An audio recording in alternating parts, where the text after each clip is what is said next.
अब चली गई, इसका मतलब बाप की गलती थी। क्यों दिया था तूने अपनी लड़की को एंड्रॉयड मोबाइल? क्यों चलाती थी व्हाट्सएप? क्यों चलाती थी मैसेंजर? क्यों चलाती थी फेसबुक? मोबाइल तो तूने ला कर दिया है ना, या चोरी छिपे लड़की मोबाइल चला रही हो, घर में लड़की की अम्मा तक को पता ना हो, सब मिली हुई होती हैं, अम्मा भी बिटिया से मिली होती है। इस मौके पर वो सीरियल याद आता है, बेटी भी कभी माँ भी कभी बेटी थी। हम सास भी कभी बहू नहीं कहेंगे। आज बेटी जो कर रही है, माँ जानती है कि बेटी क्या कर रही है। क्यों? माँ भी कभी किसी की बेटी थी। सर्दियों के लिए तो लड़कियां दुआ मांगती है, अल्लाह जल्दी सर्दियां आए। क्यों मालूम है क्यों? क्योंकि गर्मियों में मोबाइल नहीं चला पाती हैं, सर्दियों में कंबल डाला, अंदर अंदर चल रहे हैं, अंदर सर्दियों की दुआएं मांगी जाती हैं। ऐसी लड़कियां भागेंगी नहीं तो और क्या होगा। अभी तुम सोच रहे हो कि मौलाना क्या करें, अभी कुछ दिन देखिए, अभी अगर अब फिर ये बदलती है 2024 में, अगर यही रवैया रहा तो अभी आप देखिए, अभी तो मुस्लिम लड़कियों का मुस्लिमों के साथ मामला है, अभी आप देखिएगा। अभी तो सिर्फ एक आदमी बदला है, उधर जाकर धर्म चेंज किया है। अभी तो आप और हमारी बेटियां जाएंगी और धर्म चेंज करेंगी, दूल्हा बदलेंगी। कोर्टों में एप्लीकेशनें पड़ी हुई हैं कि मैं फलां लड़के से शादी करना चाहती हूँ, मुझे डर है कि मेरा बाप रोड़ा अटकाएगा, मेरा बाप रोड़ा अटकाएगा। 3 लाख मुस्लिम लड़कियों की एप्लीकेशनें आज कोर्ट के अंदर पेंडिंग में हैं कि मेरे लिए शादी का सरकारी बंदोबस्त किया जाए। 3 लाख मुस्लिम लड़कियां गैर मुस्लिमों के साथ निकाह करने के लिए तैयार हैं। सुनना पड़ेगा तुम्हें ये सब कुछ, तुम्हें क्या तुम्हारे बाप को भी सुनना पड़ेगा। दे दो मोबाइल हाथ में। कॉलेज और यूनिवर्सिटियों का मामला यह है कि मुस्लिम लड़कियों के लिए स्कीमें निकाली जाएंगी। इतनी लड़कियां मुसलमान, और क्या कहा जाएगा, मुस्लिम लड़कियां पढ़ने में बहुत पीछे हैं, लिहाजा मुस्लिम लड़कियों के लिए फला कॉलेज में इतनी सीटें खाली हैं, फला डिपार्टमेंट में इतनी सीटें खाली हैं। लड़कों को नौकरी नहीं दी जाएगी, लड़कों को MBBS में जगह नहीं मिलेगी, लड़कों के लिए वैकेंसी नहीं निकलेगी, लड़कियों के लिए निकलेगी। और वहां प्लानिंग है, प्लानिंग। और प्लानिंग कहां से हो रही है? यही रहा था कि हमें और आपको एक एहसास पैदा होना चाहिए। 4 लाख मदरसे, यहां से मेरी बात कट हुई थी। परसेंट कितना? 2%। उलमा 50 लाख, मुसलमान 30 करोड़। हैसियत क्या? परसेंटेज कितने नमाजी 2। 98% क्या कर रहे हैं? सोचिए, 98% क्या कर रहे हैं? गुस्सा जिद्दों को आता है, मुर्दों को नहीं। आपको गुस्सा आना चाहिए। मैं नहीं कहता हूं गुस्सा नहीं आए, मुझे गुस्सा आ रहा है ना, गुस्से को पालो, गुस्से को परवान चढ़ाओ। गुस्सा जिंदों को आता है, मुर्दों को नहीं। लेकिन ये गुस्सा आपको इसके ऊपर नहीं आना चाहिए जिसने धर्म परिवर्तन कर लिया। गुस्सा आपको इसके ऊपर नहीं आना चाहिए कि ऐसा हो रहा वैसा हो रहा है ना, नहीं। गुस्सा इस बात पे आना चाहिए कि आपकी बीवी ने सुबह फजर की नमाज पढ़ी या नहीं पढ़ी है। नहीं पढ़ी है तो गुस्सा आना चाहिए। आपका बेटा 10 साल से बड़ा है, नमाज पढ़ने नहीं गया, बिस्तर पे सो रहा है, आपको गुस्सा आना चाहिए। नमाज क्यों नहीं पढ़ी? आपको गुस्सा आना चाहिए, इस बात पे गुस्सा आना चाहिए आपको। आपका बेटा शराब पीकर घर में आया, आपको गुस्सा आना चाहिए। ऐसा क्यों किया? आप गुस्से को पालिए, परवान चढ़ाइए और बच्चों को पढ़ाइए और लिखाइए, क्योंकि पढ़ाने और लिखाने के साथ ही आप एक अच्छा इंसान बना सकते हो अपने बच्चों को। तो मेरे भाइयों, गुस्सा जिंदों को आता है, मुर्दों को नहीं। आप गुस्सा, लेकिन गुस्सा जहां आना चाहिए वहां आपको आना चाहिए, हर जगह गुस्सा नहीं। मुझे जायज़ बात पे गुस्सा आया, यहां गुस्सा आना चाहिए। आपको भी जायज़ बातों पे गुस्सा आना चाहिए। अल्लाह के रसूल को भी गुस्सा आता था, और गुस्से का तो हाल ये था कि अल्लाह के नबी के जब गुस्सा आता था तो हत्ता हमर्रत आइना, आपकी दोनों आंखें सुर्ख हो जाया करती थी। सहाबा कहते हैं अल्लाह के रसूल को जब गुस्सा आता था तो ऐसा लगता था जैसे अनार का जूस किसी ने मोहम्मद रसूलुल्लाह की आंखों में डाल दिया है, इतनी लाल हो जाती थी आंखें। हजरत उमर ने हिसाब दिया, आप भी हिसाब देना सीखिए। और याद रखिए, कुरान की आयत है, वमन अअरज़ अन ज़िक्री फ़इन्न लहू मईशतन ज़ंका। आज हम दौड़ रहे हैं, 2 रोटी मिल जाए, और 2 रोटी के लिए हम क्या क्या कर रहे हैं। सोचिए, समंदर में एक व्हील मछली है, व्हील मछली समंदर में 40 टन गोश्त खाती है, एक दिन में 40 टन मछलियों को, 40 टन। आप सोचते जाइए, 40 किलो का एक मन होता है, हैं? और 100 किलो का 1 कुंटल होता है, 10 कुंटल का 1 टन होता है, 40 टन गोश्त खाती है। मेरा रब उस मछली को भी भूखा नहीं सोने देता है जो एक दिन में 40 टन गोश्त खाती है। आए 2 रोटी खाने वाले, आए 2 मुट्ठी चावल खाने वाले, तू इतना परेशान क्यों है? तू इस 2 रोटी को कमाने के लिए किसी को धोखा दे रहा है, किसी के साथ गद्दारी कर रहा है, अपनी दुकान खोले बैठा है, मोबाइल का मैकेनिक है, किसी ने मोबाइल संभालने के लिए तुझे दिया, तुझे मालूम है कि 100 रुपए की लागत में ये मोबाइल संभल जाएगा, लेकिन तूने उससे 1000 मांग लिए। इसकी आईसी बिगड़ गई, इसकी ये बिगड़ गई, उसकी वो बिगड़ गई, ये चेंज करना पड़ेगा, वो चेंज करना पड़ेगा। हिसाब किताब जोड़ के आपने 1000 बता दिया और मामला 800 पे डन हो गया। ठीक है, हम 800 दे देंगे, 700 दे देंगे। आपने सोचा कि 100 की लागत है, 700 दे रहा है, 600 तो बच रहा है।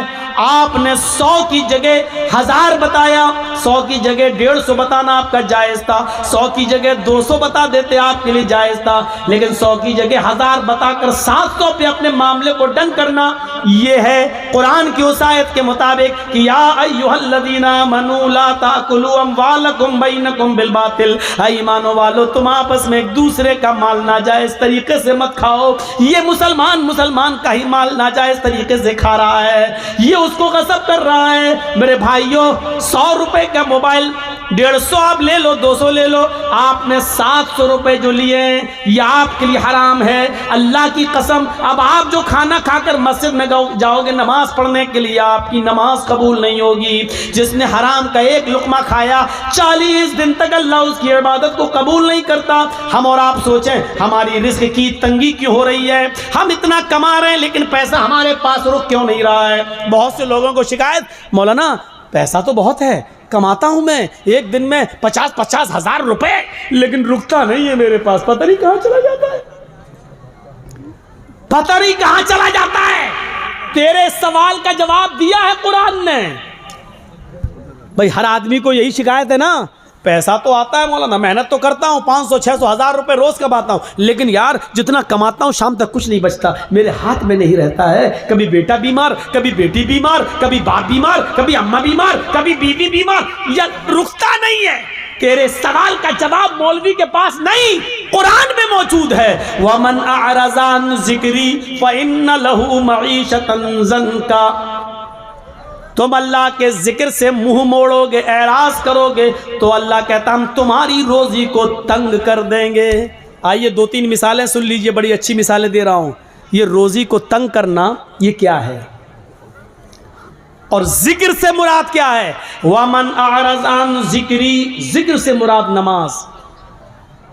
अल्लाह ने सूरह जुमा में फरमाया फ़इज़ा क़ुज़ियतिस सलात फंत या अय्युहल्लज़ीना आमनू इज़ा नूदिया लिस्सलाती फसआऊ इला ज़िक्रिल्लाह। जब तुम्हें जुमे की नमाज के लिए, जुमे की अजान के लिए बुलाया जाए, जुमे की अजान जब दी जाए, पुकारा जाए जुमे की नमाज के लिए, तो क्या कहा? फसआऊ इला ज़िक्रिल्लाह, तो तुम दौड़ पड़ो अल्लाह के जिक्र के लिए। इससे मुराद क्या है? नमाज के लिए। तो तुम चलो नमाज के लिए, जिक्र से मुराद नमाज। यहां अल्लाह ने क्या कहा? वमन अअरज़ अन ज़िक्री, जिसने मेरे जिक्र से एराज किया, मुंह मोड़ा, तो क्या कहा? फ़इन्न लहू मईशतन ज़ंका, हम उसकी रोजी तंग कर देंगे। एक बात याद रखिएगा, बहुत बहुत बहुत बड़े पॉइंट की बात बता रहा हूं आपको। अल्लाह ने यहाँ ये नहीं कहा कि नमाज छोड़ोगे तो रोजी तंग कर देंगे। छोड़ने वाले का तो वो तो मुसलमान ही नहीं है, वो अपने आप को मुसलमान समझता रहे। मेरे भाइयों, अल्लामा इब्न बाज़ ने फतवा दिया, सऊदिया के सबसे बड़े मुफ्ती ने, कि अगर बेनमाजी मर जाए तो उसकी जनाजे की नमाज न पढ़ी जाए, उसको मुसलमानों के कब्रिस्तान में दफन न किया जाए। एक औरत ने अब्दुल्ला इब्न बास सऊदिया के मुफ्ती से सवाल किया कि मेरा शौहर बेनमाजी है, उसको मैं 2 साल से समझा रही हूँ लेकिन वो फिर भी नमाज नहीं पढ़ता है, तो क्या मेरा अपने शौहर के साथ रहना ज़रूरी है? फरमाया बिल्कुल नहीं, 1 सेकंड में तुम अपने शौहर से अलग हो जाओ। उसने फिर पूछा कि मेरा शौहर मुझे तलाक नहीं दे रहा है, मैं क्या करूं? अब्दुल्ला इब्न बास ने फतवा दिया तलाक की जरूरत ही नहीं है, क्योंकि तेरा शौहर 2 साल से नमाज नहीं पढ़ रहा है। जब वो मोमिन ही नहीं है, तू मोमिन है। मोमिन औरत किसी काफिर के साथ रह नहीं सकती है। वो तलाक नहीं दे रहा है, मत देने दे। ये निकाह अपने आप ऑटोमेटिक फिस्क हो जाता है। लिहाजा तू एक इद्दत हैज का गुजार, एक पीरियड गुजार, यानी 1 महीना तुझे आएगा, बस 1 पीरियड गुजारने के बाद तू अपना दूसरा निकाह कर ले किसी मोमिन से। तलाक की जरूरत ही नहीं है, क्योंकि वो तेरा शौहर ही नहीं है। मेरे प्यारे साथियों, गौर करो अल्लाह ने यहां क्या कहा है, नुक्ता याद रखिएगा, नुक्ता। हद कर दिया आप लोगों ने। चलिए करिए जो कुछ कहना है। एक तो बच्चा हेरा गया, मेरा मेहमान है बच्चा। चलिए कहिए जो कुछ कहना, वो माइक रखा वो बोलिए ना। बच्चा हेरा गया, पैदा करना जानते हैं, बस तरबियत है ही नहीं। घर में घुसो, 5 बच्चे, किसी के 6 बच्चे, हर जलसे में बच्चा हेराता है। एक तो बच्चा हर जलसे में एक तो बच्चा हारिए गेছে, মেয়েটার নাম হলো শহর বানু, ওর বাড়ি হলো বাটরা। ও আমার বাড়িতে অর্থাৎ মেম্বারের বাড়িতে ও কুটুম আসছে। যদি আপনারা কেউ পেয়ে থাকেন আমার ঠিকানায় বাচ্চাটাকে দিয়ে যাবেন। বাচ্চাটার নাম হচ্ছে শহর বানু। अस्सलाम वालेकुम। इसकी माँ को सलाम करना चाहिए। यानी कितनी व्यस्त है चूड़ी और साड़ी दिखाने में कि बच्चे की फिक्र ही नहीं है। मुसलमानों के पास रह गया, पैदा करो, छोड़ दो आवारा साड़ की तरह गाय, बस। पैदा कर रहे हो तो कम से कम तरबियत भी होनी चाहिए यार। हर जलसे में सुनता हूँ एक बच्चा खो गया, कभी तो बच्ची रोती हुई आती है, कभी तो लगता है इसका बाप नहीं मिलेगा, हम ही को लेके जाना पड़ेगा। अजीब सा लगता है। तो नमाज छोड़ना तो अलग चीज़ है, उसके बारे में हम नहीं कह रहे हैं। वमन आरज़ान ज़िक्री, जिसने मेरे जिक्र से एराज किया। ये एराज क्या होता है सुनिए, दिल चाहता कि आज तुम्हें बताऊं। सुनो, एराज क्या होता है।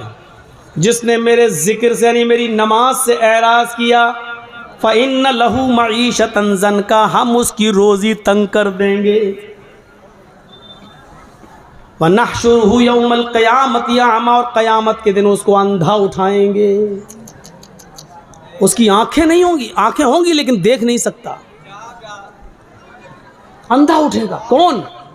नमाज छोड़ने वाला नहीं, नमाज से एराज करने वाला। एराज करना क्या हुआ, एक मिसाल तो यही मिल गई। ये एराज करना है, जैसे एक औरत का बच्चा खो गया और अम्मा को फिक्र ही नहीं बच्चे की, वो अपनी चूड़ी में लगी हुई है, वो अपनी चप्पल दिखा रही है, कितने की, ये तेरी बिंदी कितने की, ये साड़ी कितने की। इसको कहा जाता है कि इसने अपने बच्चे से एराज किया है। ये है, यानी बच्चे को फेंका नहीं है, हटाया नहीं है, छोड़ा नहीं है, लेकिन बच्चे की फिक्र नहीं है। ये क्या हुआ, एराज करना। मसलन एक बच्चा, दूध पीता बच्चा बिस्तर पे रो रहा है, माँ को मालूम है कि भूखा है, लेकिन उठाकर अपने बच्चे को अपनी पिस्तान से लगा के दूध नहीं पिला रही है, बल्कि वो टीवी देख रही है। वो रो रहा है, ये सीरियल निकल जाएगा तो वो रो रही। इसको कहते हैं कि इसने अपने बच्चे से एराज किया है। देखो, बच्चे को छोड़ नहीं रही है, फेंक नहीं रही है। इसी तरीके से नमाज से एराज करना क्या है, नमाज को आदमी इनकार नहीं कर रहा है कि नमाज नहीं पढ़ना चाहिए, पढ़ता है, लेकिन अजान हो रही है मस्जिद की तरफ नहीं आ रहा है, अजान हो रही है कैरम बोर्ड खेल रहा है, अजान हो रही है मैच देख रहा है, अजान हो रही है टीवी में मसरूफ है। एक आदमी के घर में आग लग गई है, उसका घर जल रहा है, लेकिन वो आगे क्रिकेट खेल रहा है, क्रिकेट खेल रहा है। अब घर जल जाए, जबकि उसको फिक्र होनी चाहिए दूसरे घर की, इंतजाम करने की, आग बुझाने की, लेकिन वो ना आग बुझा रहा है ना आ रहा है, बल्कि मैच खेलने में मसरूफ है या किसी और काम में मसरूफ है। तो इसको क्या कहेंगे, इसने अपने घर से एराज किया है। मान लीजिए जर्जी साहब की बीवी एडमिट हो जाए, डिलीवरी हो रही हो, डॉक्टर कहे माँ या बच्चे में से किसी एक को बचाया जा सकता है, जर्जी साहब भाटोल में स्पीच दे रहे हैं, ठीक है डॉक्टर साहब जो होगा होगा, वो तो तकदीर में, मरना होगा मरेगी, जिंदा होगी, और हम जलसा करने में लगे हैं, दूसरों को लगा दिया। ये हुआ बीवी से एराज करना। अरे जलसे बाद में हो जाएंगे, पहले तुम इंसानियत निभाओ वहां जाकर। तो एराज समझ गए ना? बच्चे को दूध की जरूरत है, मां रो रहा है और मां देख रही है कभी सास भी कभी बहू थी, नाटक। तो क्या कहा जाएगा कि ये बच्चे से एराज कर रही है। कुरान ने यही कहा, वमन अअरज़ अन ज़िक्री फ़इन्न लहू मईशतन ज़ंका, जो भी अपने मेरे जिक्र से एराज करेगा, नमाज से एराज करेगा, हम उसकी रोजी को तंग कर देंगे। वो आदमी कमाएगा लेकिन उसकी कमाई उसके पास रुकेगी नहीं। आज जिनके घरों में पैसा रुकता नहीं, आता तो बहुत है लेकिन रुकता नहीं, कभी बच्चा बीमार, कभी बीवी बीमार, कभी बेटी बीमार, कभी इसमें खर्च कभी उसमें खर्च, वो अपने गरीबानों में झांके। ऐसा तो नहीं कि नमाज के वक्त वो चाय की होटलों में बैठे हों, नमाज के वक्त कैरम बोर्ड खेल रहे हों, नमाज के वक्त खेत जोत रहे हों, नमाज के वक्त मस्जिद के बजाय वो किसी और काम में लगे हुए हों, क्योंकि कुरान ने कहा है जो नमाज से एराज करेगा वो हम उसकी रोजी को तंग कर देंगे। ये रोजी तंग, ये तो दुनिया में होगा, रोजी तंग दुनिया में होगी, और आखिरत में इसकी सजा क्या होगी? वनहशुरुहु यौमल क़यामति आमा, और क़यामत के दिन हम उसको अंधा उठाएंगे। वो कहेगा अल्लाह दुनिया में तो मैं बीना था, देखता था, लेकिन आखिरत में तूने मुझे अंधा क्यों कर दिया, आखिरत में तूने मुझे अंधा क्यों उठाया। वो ये बात कहेगा, इस बात का ऐलान करेगा। अल्लाह के जिक्र से एराज का बहुत ख़तरनाक अंजाम होता है। एक अंजाम मैं तुम्हें बताने जा रहा हूँ। लोनी का नाम सुना है? गाज़ियाबाद से दिल्ली जब आप जाएंगे तो बाई रोड बस के ज़रिए, तो बीच में एक जगह पड़ेगी लोनी। लोनी में सन 1995 का वाक़या है। सुनिएगा ज़रा, जिसको जाना हो चला जाए। आज मैं रोकूंगा नहीं, लेकिन इतनी गुजारिश है कि इस वाक़े को सुन के जाए। छोटा सा है, दो सगे भाइयों की शादी होना थी। लोनी मुसलमानों का एक बहुत अच्छा इलाका था, उसमें मुसलमानों की तादाद बहुत अच्छी खासी है, और उसके कुछ लोग दिल्ली में भी बड़ी बड़ी कोठियाँ और फ्लैट बनाकर रह रहे हैं, और लोनी में भी बहुत बड़ी बड़ी अमीर पैसे वाले लोग मुसलमानों में उनकी कोठियाँ बनी हुई हैं। सन 95 की बात बता रहा हूँ मैं, कि दो सगे भाइयों की शादी होनी थी, और जिस गांव में उनकी बारात जानी थी उस गांव में दो लड़कियां उसी गांव की थी। घर अलग अलग था लेकिन गांव एक ही था। इन दोनों लड़कों ने कहा, इन दोनों सगे भाइयों ने, चलिए कल हमारी बारात जाएगी, क्यों ना आज की रात हम नाच गाने में गुजारें। इन लोगों ने, इन दोनों भाइयों ने सन 1995 के अंदर दिल्ली के मशहूर जगह जो रेड लाइट एरिया कहलाता है, जहां तवाइफें रहती हैं, गाड़ी बुक करके 8-10 तवाइफों को बुलाया। 8-10 तवाइफें जब इस घर में आती हैं लोनी में, और फिर नाच और गाना चलता है। लड़के के यार दोस्त, लड़कों के यार दोस्त भी आए हुए हैं, और पूरी रात नाच चलता है, पूरी रात गाना चलता है। देखिए तो वो क्या हो गया है? ओ भैया चाय वाले, हमें तो लगा आग लग गई भाई। चाय वाला भी कमाने में लगा, जलसा सुन रहे हैं। बताइए सुनेंगे? जो चाय पी रहे होंगे वहाँ बैठ के सुनेंगे।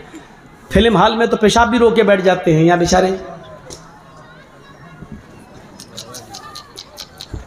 अफसोस होता है अल्लाह, मुझे सिर्फ बिहार बंगाल में कहना पड़ता है, कभी हैदराबाद में हमें कभी किसी को कुछ नहीं कहना पड़ा, महाराष्ट्र में कभी नहीं कहना पड़ा। कश्मीर में कभी नहीं कहना पड़ा, तमिलनाडु में कभी नहीं कहना पड़ा, पंजाब, हरियाणा, राजस्थान कभी किसी को नहीं कहना पड़ा। ये सब हमें यहाँ कहना पड़ता है, इन 2 में 3 में, बिहार, बंगाल, झारखंड, इनके अलावा कहीं नहीं किसी को डांटना पड़ता, ना फटकारना पड़ता। बहुत सिस्टम। मौलाना लोगों के लिए भी रास्ता अलग से, पब्लिक एक भी ना सेल्फी ले सकते ना, अलग से ले गए, अलग से लाए, उनका अलग रास्ता, औरतों का रास्ता अलग, मर्दों का अलग। ना औरतें मर्दों में मिल पाएंगी, ना मर्द औरतों में मिल पाएंगे। बड़ी अजीब सिस्टम होती है यहाँ तो, पता नहीं क्या सिस्टम है। वो चाय बेच रहा है, वो देखो वो उठ के भाग रहा है, देखिए अब उसको पेशाब लग रहा है। ये सूरत हाल होती है यहाँ पर, क्या किया जाए। सामने से और उठते हैं तो और तकलीफ होती है मुझे यार। एक बार हैदराबाद के अंदर एक आदमी आया, सामने से उठा, मैंने समझा पेशाब करा, सीधे स्टेज पे आया, माइक पकड़ लिया मेरा, वो उठा के फेंक दिया पूरा माइक। ऐसा बोलता है, लगा कुर्सियां फेंकी, अंडे चले, टमाटर फूटे, आलू, ये सब। तो उसी वक्त से डर लगने लगा, जो भी उठता मुझे लगता कहीं माइक ना पकड़ ले। भाई जो चीज़ दिमाग में बैठी है वो इतनी आसानी से नहीं निकल सकती है ना। मैं भी इंसान हूं, तो मत उठा करो, उठना हो तो पीछे बैठा करो। अब ये देखो, ये देखो, हद हो गई है। इन्ना लिल्लाहि व इन्ना इलैहि राजिऊन। फिर मिसाल देना पड़ती है कुत्ते की पूंछ वाली। 100 साल तक रखो सीधा करने के लिए पाइप में, 100 साल के बाद निकालो तो सीधी हो गई होगी, नहीं वो टेढ़ी ही निकलेगी। वही हाल होता है अल्लाह के बंदे। तो वो रात भर नाच चला, सुनो बड़ा जबरदस्त वाकया। रात भर नाच चला, रात भर गाना चला, और इतनी रात चला कि पूरी सुबह सादिक हो गई और मुअज्जिन ने अजान की आवाज दे दी। अल्लाहु अकबर, अल्लाहु अकबर। तवाइफों के अंदर इतना एहतराम था कि जैसी अजान की आवाज आने लगती है, मस्जिद के अंदर से तवाइफों ने नाचो गाना छोड़ दिया, वो रुक गई। लेकिन इन दोनों लड़कों ने, जिनके सर पर आज सेहरा बंधेगा, इन दोनों लड़कों ने उन तवाइफों से पूछा, ये पायलों की छनकार क्यों रुक गई है, ये नाच न क्यों बंद हो गया है। उन तवाइफों ने कहा, नौशे मियाँ अजान हो रही है, हम लोग भी मुसलमान हैं, अगरचे गलते काम करते हैं, लेकिन इतना तो जानती हूं कि अजान का एहतराम होना चाहिए। ये अजान हो रही है, अजान हो जाने दीजिए, उसके बाद हम अपना काम शुरू कर देंगे। इन दोनों लड़कों ने कहा, अजान दिन भर में 5 मरतबा होती है, ये तो होती रहेगी, लेकिन तुम थोड़ी रोज आओगी। चलो तुम अपने गाना गाना और नाचना शुरू करो। चूंकि तवाइफों को पैसा लेना था, एहतराम में रुकना भी उनका बेकार गया, और इन दोनों लड़कों के कहने पर उन्होंने फिर नाचना शुरू कर दिया। सर्दियों के दिन थे, तवाइफों को तो नाचते नाचते पसीना आ गया। सुबह 7 बजे तक ये नाच गाना चला। अब उन तवाइफों को पैसे वैसे दे दिए गए और उनसे कहा गया, चलो। उन तवाइफों ने कहा कि हम अकेले नहीं आए थे, अकेले जाएंगे भी नहीं, क्योंकि हम तवाइफों पर कभी भी और कहीं पर भी हमला हो सकता है, हर आदमी हमें पूरी नज़र से देखता है। इन दोनों लड़कों ने एक गाड़ी ली और कहा कि तुम्हारी गाड़ी नहीं तवाइफों की आगे चलेगी, चलो गाजियाबाद से दिल्ली है ही कितना दूर, तुम्हें छोड़ के आते हैं। आज शाम को 4 बजे हम दोनों की बारात जाएगी, हम वहां से आ जाते हैं तुम्हें छोड़कर। तवाइफों की गाड़ी आगे आगे चल रही थी, इन दोनों भाइयों की गाड़ी पीछे पीछे चल रही थी। इन दोनों भाइयों की गाड़ी पीछे पीछे चल रही थी। कोहरा था, उस दिन मौसम बड़ा ठंडा था। तवाइफों की गाड़ी किसी तरीके से निकली और उसके बाद सामने से एक तेज रफ्तार ट्रक आ गया। कोहरे की वजह से पहचान नहीं हुई और इन दोनों भाइयों की गाड़ी उस ट्रक से टकरा जाती है, और ये टक्कर इतनी जोर से होती है कि गाड़ी कई बार जंपिंग खाते हुए खेत के अंदर, खलियान के अंदर जाती है। उन दोनों भाइयों के सर कुचल जाते हैं, सीना बाहर आ जाता है, भेजा निकल जाता है। उन दोनों भाइयों को मैं पहचानना मुश्किल हो गया कि बड़े भाई की शक्ल कौन सी है और छोटे भाई की शक्ल कौन सी है। कपड़े जो पहने थे उन कपड़ों की वजह से अलग अलग किया गया कि ये इसका है, ये इसकी है। मेरे प्यारे साथियों, अल्लाह के जिक्र से एराज का अंजाम आपने देखा है, क्या हुआ है। ये नमाज का वक्त था, इसने नमाज को छोड़कर नाच गानों में मस्त हो गया, फिर उन तवाइफों को छोड़ने वहां गया।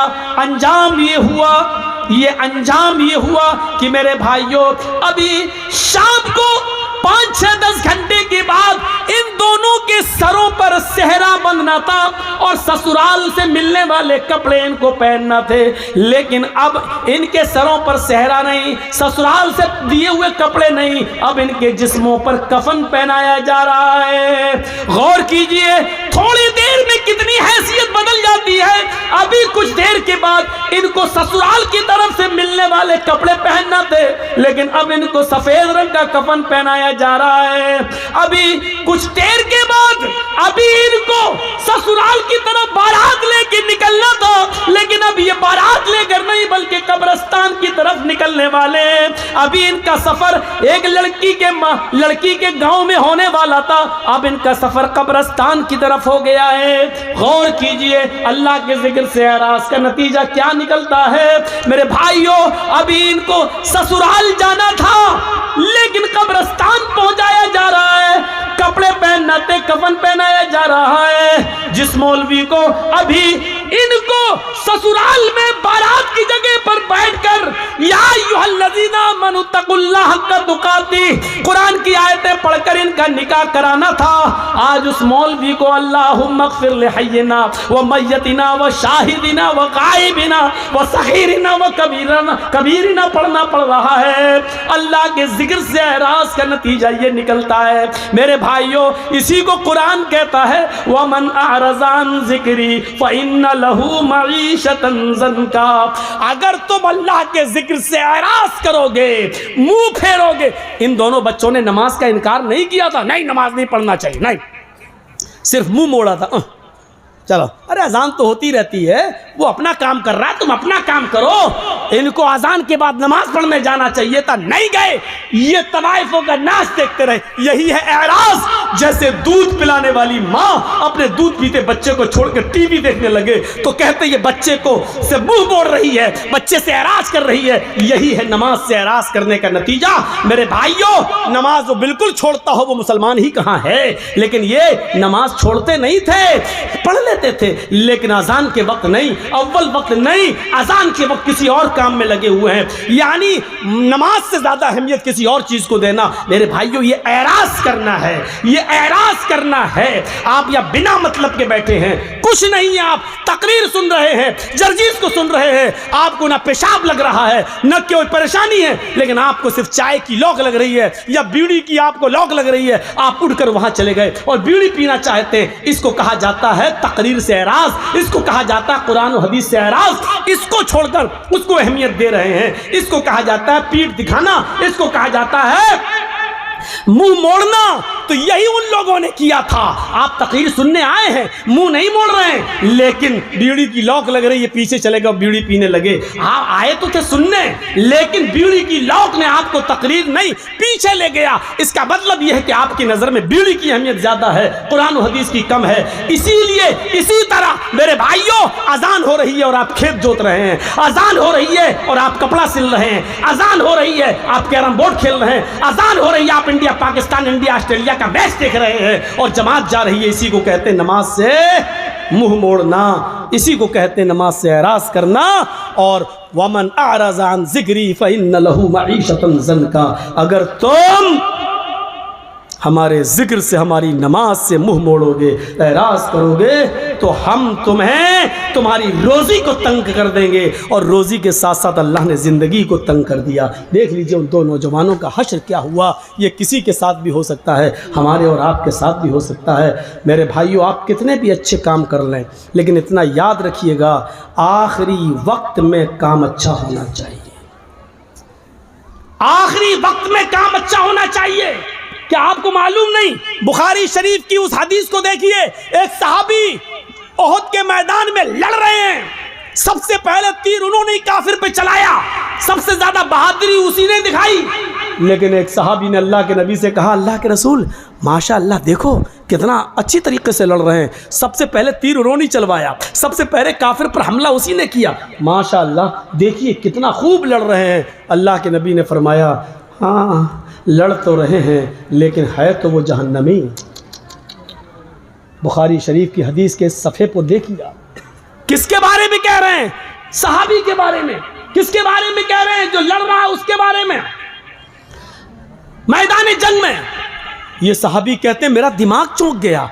जो आदमी जिहाद कर रहा हो, जो आदमी तीर चला रहा हो, जो आदमी तलवार चला रहा हो, जो आदमी काफिरों में घुस के लड़ रहा हो, और उसको अल्लाह के नबी कह रहे हैं ये तो है जहन्नमी। वो कहते हैं कि मुझे फिक्र हुई किस तरह चल के देखें कि आदमी कैसे जहन्नमी है। देखें तो वो चुपकी चुपकी उसको देखने लगे। वो आदमी लड़ते लड़ते कई लोगों को मारता है, लेकिन इसके भी जख्म हो जाते हैं। तीर इसको भी लगा, तलवार इसको भी लगी, ये भी जख्मों से चूर होकर गिर पड़ा एक जगह। और इतने जख्म हो गए, इतनी जगह इस पर तलवारें मारी गईं कि ये तड़पने लगे सहाबी।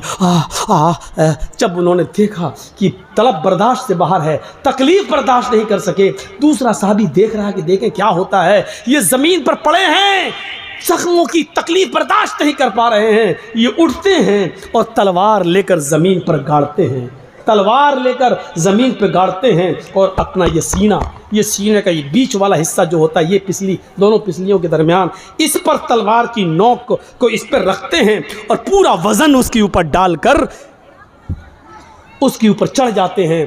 और तलवार यहाँ से घुसती है और यहाँ से निकलती है और ये इंतकाल, मर गए। शहीद तो नहीं कहेंगे क्योंकि इनका जब इंतकाल हुआ, ये तलवार जो घोंपी उधर चली गई तो ये सहाबी दौड़, वो मर गए। अल्लाह के नबी के पास जो देख रहा था सहाबी, वो आए और आकर कहा अशहदु अन्नका अशहदु अन्न मुहम्मद अशहदु अल्ला इलाहा इल्लल्लाह व अशहदु अन्न मुहम्मदन अब्दुहु व रसूलुहु। आपने कहा तुम तो पहले ही से मुसलमान हो, आज ये कलमा पढ़ने की क्या ज़रूरत? कहा अल्लाह के रसूल अभी कुछ देर पहले मैंने आपसे कहा था एक सहाबी लड़ रहे हैं, कितने बहादुर हैं। आपने कहा हाँ है तो वो जहन्नमी, आज मैंने अपनी आंखों से देखा। आपने कहा क्या हुआ उसका? कहा अल्लाह के रसूल बड़ी बहादुरी से लड़ा लेकिन आखिरी वक्त सब्र नहीं कर सका, तकलीफें बर्दाश्त नहीं कर सका, उसने अपनी मौत में जल्दी कर ली। उसने तलवार जमीन पर गाड़ के अपना सीना जमीन पर रख के उस पर बोझ वजन रख दिया और इंतकाल हो गया उनका।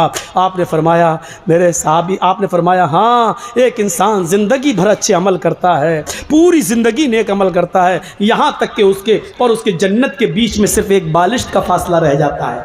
एक बालिश यानी इतना अमल और कर ले कि वो जन्नत में चला जाए, लेकिन वहीं से अल्लाह उसको बदल देता है और जहन्नम जैसे अमाल करवाता है। मेरे भाइयों गौर करो, उस सहाबी ने कभी नमाज नहीं छोड़ी, उस सहाबी ने कभी रोज़ा नहीं छोड़ा, उस सहाबी ने कभी और कोई जंग नहीं छोड़ी, उस सहाबी ने कुछ नहीं, हमेशा नमाज, तहज्जुद की पाबंदी, सब कुछ। लेकिन जहन्नम में क्यों जा रहे हैं? क्योंकि उन्होंने खुदकुशी कर ली जो हराम है, खुदकुशी कर ली जो हराम है। अगर तुम्हें तकलीफ हुई थी तो उस पर सब्र करते, अल्लाह रब्बुल आलमीन इस तकलीफ को तुम्हारे गुनाहों का कफारा बनाता और सब्र करते तो अल्लाह तुम्हें जन्नत देता। लेकिन उन्होंने मौत में जल्दी कर ली, तकलीफ बर्दाश्त नहीं हो सकी और इंतकाल। अल्लाह के नबी ने कहा वो जहन्नम के अंदर जाएंगे।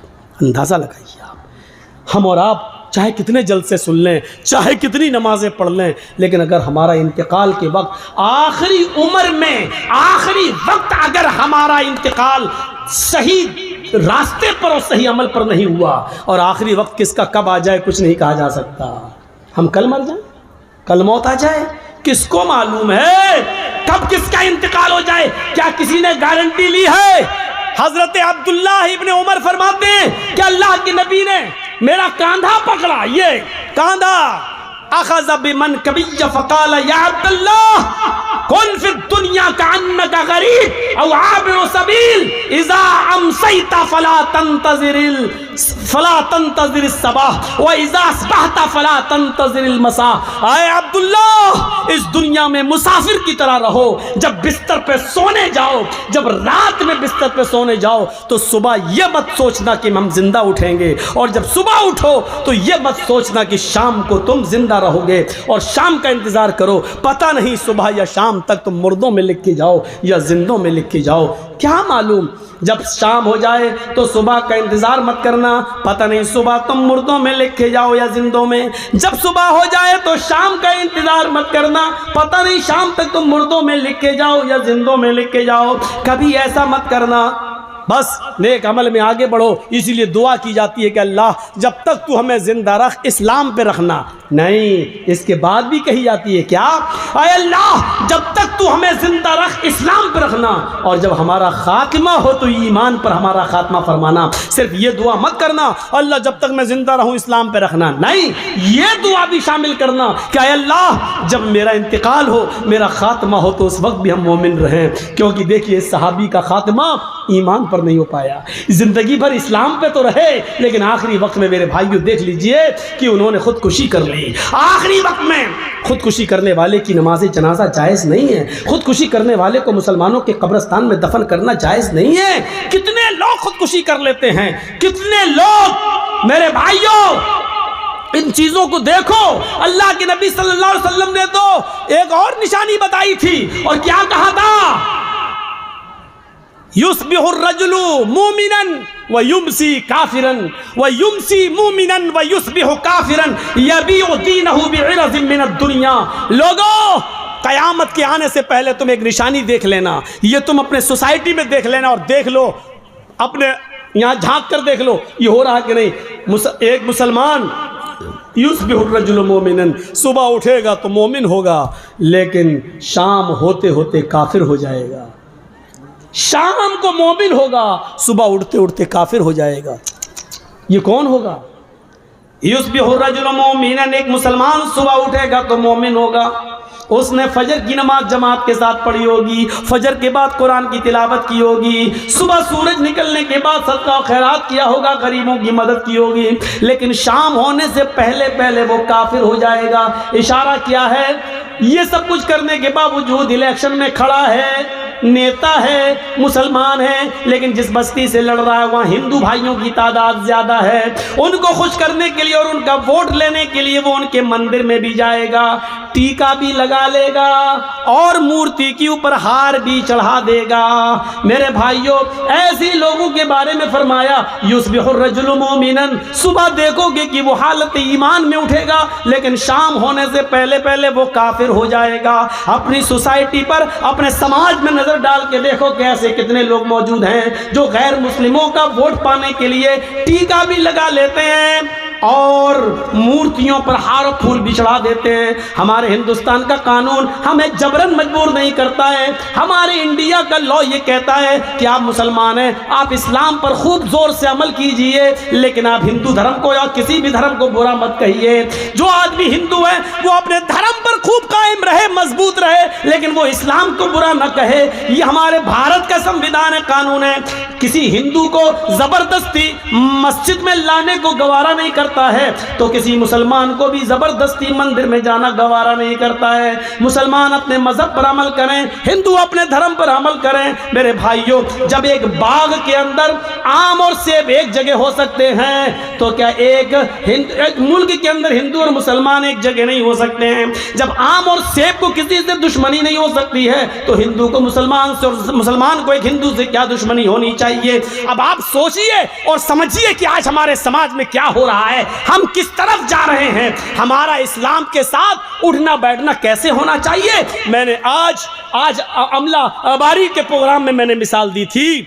आप क्या समझते हैं? ये बिजली का खंभा है मान लो, और आम के पेड़ लगा हुआ है आपके बगल में, और हवा चली, 2-4 पत्ते टूटे और आम के पेड़ पे चिपक गए। ये बिजली के खंभे पे चिपक गए, तो आप क्या समझ, ये बिजली का खंभा जिस पे आम के 10 पत्ते चिपक गए, तो क्या ये बिजली का खंभा आम का पेड़ हो जाएगा? आप मुझे, ये आम का पेड़ है, चलो मान लो ये बिजली का खंभा है, एक मिसाल, और ये आम का पेड़ लगा है, और हवा चली, आम के पत्ते टूटते हैं और बिजली के खंभे पे चिपक जाते हैं। 10, 15, 20 पत्ते टूटे और पेड़ पे चिपक गए, खंभे पे चिपक गए। तो देखने वाला कह रहा है बिजली के खंभे पे आम के पत्ते, तो क्या वो बिजली के खंभे को आम का पेड़ कहना शुरू कर देगा? और जो बिजली के खंभे को आम का पेड़ कहे वो बेवकूफ़ है कि नहीं? क्यों? अरे चंद पत्ते टूटकर उस पर चिपक गए तो बिजली का खंभा आम का पेड़ कैसे हो सकता है? तो यही तो मैं आपसे पूछ रहा हूं, चंद नमाजें पढ़ ली, चंद रोजे रख लिए, तो आप पक्के मुसलमान कैसे हो सकते हैं? जब आम के चंद पत्ते बिजली के खंभे को आम का पेड़ नहीं बना सकते, तो आपकी 2-4 नमाजें और 2-4 अच्छे काम और 2-4 रोजे आपको मुसलमान बना देंगे। वाह साहब, कितना आसान है। जिस तरीके से आम के पेड़ पर टूटकर बिजली के खंभे पर चिपके हुए पत्तों से आम का बिजली का खंभा आम का पेड़ नहीं बन सकता, और जो उसको आम का पेड़ कहेगा वो पागल है, उसी तरीके से 2-4 नमाजें और 2-4 रोजे रखने के बाद कोई आदमी किसी को मुसलमान समझता तो वो भी पागल है। अब आम का पेड़ किसको कहोगे? जो अपनी जड़ से भी आम हो, जो अपने तने से भी आम हो, जो अपनी शाखाओं से भी आम हो, जो अपने पत्तों से भी आम हो, और जो अपने फल से भी आम हो, उसको आप कहेंगे क्या? आम का पेड़। तो हम मुसलमान उसी को कहेंगे जो जड़ से, जिसके अंदर इस्लाम घुसा हो, उसके तना भी इस्लामी हो, उसके पत्ते भी, उसका उठना बैठना लेटना सोना जागना खाना पीना सब, शादी नमाज रोजे सब कुछ इस्लामी हो। क्या हमारी शादियां इस्लामी हो रही हैं? शादी करके देखिए, जिस बस में लड़के बैठे हैं बारात में जाने के लिए, उसी बस में लड़कियां भी बैठी हैं और ही हा हा हो रही है, लिपस्टिक लगा के घुसी जा रही हैं, लग रहा है जैसे अपने आदमी का खून पी के आई हो। देख लीजिए आप, नंगा नाच बारात में नाचा जाता है, और उसी बारात के अंदर लड़के और लड़की की दूल्हा और दुल्हन की पूरी वीडियो बनाई जाती है। वीडियो मेरे भाइयों, हम अपने मुआशरे पर ज़रा गौर करके देखें कौन सी चीज़ इस्लामी है।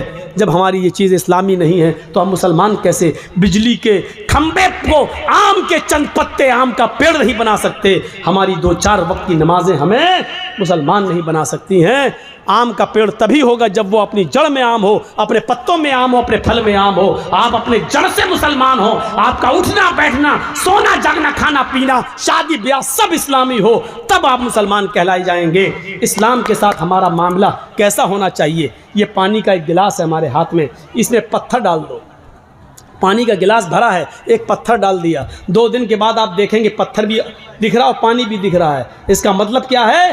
पानी ने पत्थर को कबूल नहीं किया और पत्थर ने पानी को कबूल नहीं किया। 2 दिन के बाद जर्जीस ने पत्थर निकाला और बाहर फेंक दिया, यानी पानी में 2 दिन पत्थर पड़ा रहा, लेकिन जब चाहा तब हमने पत्थर को निकाल के बाहर फेंक दिया। इसका मतलब क्या है कि पानी पत्थर को कबूल नहीं कर रहा है और पत्थर पानी को कबूल नहीं कर रहा है। हमारा और आपका मामला इस्लाम के साथ ऐसा नहीं होना चाहिए कि जब चाहो इस्लाम हमारे अंदर से निकाल दो और जब चाहो इस्लाम से हमें निकाल दो, ऐसा नहीं होना चाहिए। जर्जीस साहब के हाथ में पानी का गिलास है, जलेबी बनती है ना, जलेबी उसमें रंग डलता है ना, कलर। जर्जीस साहब ने रेड कलर, खाने वाला लाल कलर पानी में डाल दिया। अब आप देख लीजिए, पानी थोड़ी देर में 1 मिनट के अंदर लाल रंग का हो गया। पीला रंग डाल दिया, पीला रंग का हो गया। अब आप पानी से रंग को अलग करिए, नहीं होगा। हो जाएगा? पानी में रंग घुल गया, अब आप रंग को पानी से अलग कर देंगे? नहीं कर पाएंगे। और पानी से रंग को अलग कर देंगे? नहीं कर पाएंगे। यानी पानी ने रंग को एक्सेप्ट कर लिया और रंग ने पानी को अपने रंग में रंग लिया। अब कितनी भी कोशिश करो, ना पानी रंग को छोड़ेगा ना रंग पानी से अलग होगा, क्योंकि दोनों ने एक दूसरे को पक्के तरीके से चिपका लिया है। अब पानी रंग से दूर नहीं और रंग पानी से दूर नहीं। हमारा इस्लाम के साथ ये व्यवहार होना चाहिए। इस्लाम हमारी जिंदगी में ऐसे घुल जाए कि हमें इस्लाम से दूर किया जाए तो ना हो सके, और इस्लाम को हमसे दूर किया जाए तो इस्लाम हमसे दूर ना हो। ऐसे बहरूपियों की तरह नहीं जो किसी मंदिर में जाकर धर्म चेंज कर लें। ये पानी और पत्थर के थे, जब चाह निकाल के फेंक दिया। हम आपसे गुजारिश करते हैं कि आप इस्लाम को रंग की तरह अपनी जिंदगी में घोलिए। जब ये इस्लाम रंग की तरह आपकी जिंदगी में घुलेगा तो ना इस्लाम आपसे अलग होगा ना आप इस्लाम से अलग होंगे। और देख लो, हजरत बिलाल को जब चारों तरफ से घेर लिया, गरम रेत पे लिटा दिया, भारी पत्थर उनके सीने पे रख दिया और कहा इस्लाम छोड़ो, तो उन्होंने क्या कहा? अल्लाहु अहद अहद अहद, अल्लाह एक है एक है एक है, मैं कैसे छोड़ दूं? वो इस्लाम मेरी सांसों में घुल गया है। जैसे पानी से रंग अलग नहीं हो सकता, पानी को फेंका जा सकता है, पानी को बिटाया जा सकता है, लेकिन रंग को अलग नहीं किया जा सकता। ऐसी बिलाल से रूह निकाली जा सकती है, लेकिन इस्लाम को नहीं निकाला जा सकता। मेरे भाइयों, ये मिसाल पेश की। सुमैया को उनकी शर्मगाह में नेजा दाखिल कर दिया गया, शर्मगाह में नेजा। कह रही है सब्बित कदमी अला दीनिक, मेरे दीन को बचा लेना अल्लाह। ये नहीं कह रही मेरी जान बचा लेना अल्लाह, ये मुझे बहुत सता रहा है, बड़ी तकलीफ दे रहा है, इसकी दी हुई तकलीफ से कहीं मैं इस्लाम दीन न छोड़ बैठूं। अरे अल्लाह मेरे दीन की हिफाजत करना। फिर सुमैया की जान ले ली गई। 2 ऊंट मंगाकर 2 पैर बांध दिए गए, एक का पैर पूरब की तरफ चेहरा और दूसरे ऊंट का चेहरा पश्चिम की तरफ किया। कहा सुमैया इन कोड़े को मारने जा रहा हूं, ये ऊंट भागेंगे, तू चिर जाएगी, बीच से तेरे 2 टुकड़े हो जाएंगे। कहने लगी गवारा है, लेकिन इस्लाम छोड़ना गवारा नहीं है। फिर चीर दी गई और ऊंट भगा दिए गए। सुमैया के जिस्म के 2 टुकड़े हो गए, यानी सुमैया की रूह जरूर निकल गई, लेकिन सुमैया के दिल से इस्लाम नहीं निकला। हमारा और आपका ताल्लुक़ इस्लाम के साथ इसी तरीके से होना चाहिए। मेरे भाइयों, मुझे बोलते हुए 2 घंटे हो चुके हैं। मैं आपसे रुखसत होते होते इतना कहूँगा आपसे, मुझे अभी लंबा सफ़र करना है और मुझे पटना, और पटना से हमारी फ़्लाइट है, और पटना से हमारी फ़्लाइट है, फिर हमें दूसरे स्टेट की तरफ रवाना होना है। मेरे भाइयों, हम अल्लाह से दुआ करते हैं, और दुआ से पहले एक गुजारिश कर देते हैं आपसे कि मैं आपसे रुखसत होता हूँ। 5 मिनट का मैं टाइम आपको स्टेज पे दूंगा। इदारे को जितना चंदा होना चाहिए था नहीं हो सका। आप हमारे हाथ पर इतना सुनने के बाद अब देखते हैं आपको हमसे कितनी मोहब्बत है, और मेरे हाथ पे इस इदारे को क्या देते हैं। अल्लाह ताला आपको इसका अजर अज़ीम अता फरमाएगा। अल्लाह ताला हमें जब तक ज़िंदा रखे इस्लाम